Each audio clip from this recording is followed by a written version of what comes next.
G'day guys, Jackson Millan, the Wealth Mentor here. Hope you're doing well. So I've had a huge influx of people reaching out to me about these dashboards that we've been talking about over the last couple of weeks. Seems like everyone's super interested in just getting a better way of visualizing their data in their business. But the common question that I'm getting is, Jackson, like what kind of visualizations should I be having and what are the kind of key reports or graphs or charts that I should be looking at? But there is actually a question that we should ask before this, because I think it's very easy to fall into the trap of chasing shiny objects, looking for these pretty charts. We've got to realize that the underlying success of your dashboard comes down to the data that you are capturing from your business. And after working with thousands of clients, most business owners are absolutely terrible at collecting and organizing their data. And this is the key cornerstone of you having a successful dashboard. So the first thing we need to do is we need to get clear on what are the different areas of our business that we do want to be tracking our data from. I like to simplify this into 4 key areas. We've got marketing, so leads, opportunities, effectiveness of your marketing, sales, your sales pipeline, open opportunities, the value of that pipeline, days to complete, conversion rates, and how many clients or how many of those prospects are we turning into clients. Third, a delivery dashboard. What's our work in progress? Who do we have on the books at the moment? How long have they been with us? What are they worth to us? What's still outstanding? What do they need to do? What do we need to do? And then growth. Things like your financial reporting, your profitability, your cash flow, your forecasts, and also your ratios. So when we can break down into these 4 segments, it's about understanding based on your current stage of business, where do we actually need to be focusing our attention? Because we should have a cascading effect. If you don't have your marketing sorted, you're not going to have sales. If you don't do sales, you're not going to be able to deliver. And if you don't deliver, then you're not going to be able to grow. And then if you don't grow, you're not going to be able to market more. So we need to make sure that we do this in a particular order. So the first thing you need to ask yourself is, which of these 4 quadrants is the most important to you as you stand right now? Maybe it's marketing, maybe it's sales, maybe it's delivery, maybe it's growth. It really depends on your stage of business.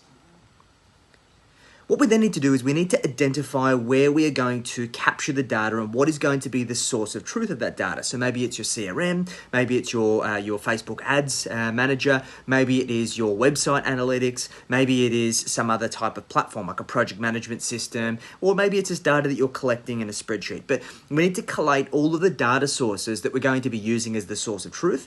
We're also going to need to ask ourselves how frequently we're going to collect that data. Is it daily? Is it weekly? Is it monthly? Or is it some other type of frequency? And then we need to make sure that we have a system in place that we actually collect it. Because what I found in my experience is that it's often very difficult to have to go back and capture various periods of time. And depending on what systems you're using, sometimes it might be even impossible to capture accurate data after the fact. So we need to identify how often we're going to capture that information, who is responsible for it, and ultimately what happens if we don't capture that information on time. And then with this, we then need to make sure that we get into the rhythm of capturing that information. And if possible, backdate that information as far as you possibly can. Because let me give you an example. I had a client that I've been working with recently that runs a really great automotive parts business. And they wanted to set up a performance dashboard and a sales scorecard and a leader dashboard, which is basically for their team, their sales team, to keep them motivated. The aim for us was to project it onto a screen in the office at the store, and then be able to get people motivated to do more sales. So what we needed to do is we needed to actually go back and track as much of that historical data as possible, which was an absolute pain in the neck. I'm sorry, Chris, I had to make you do that.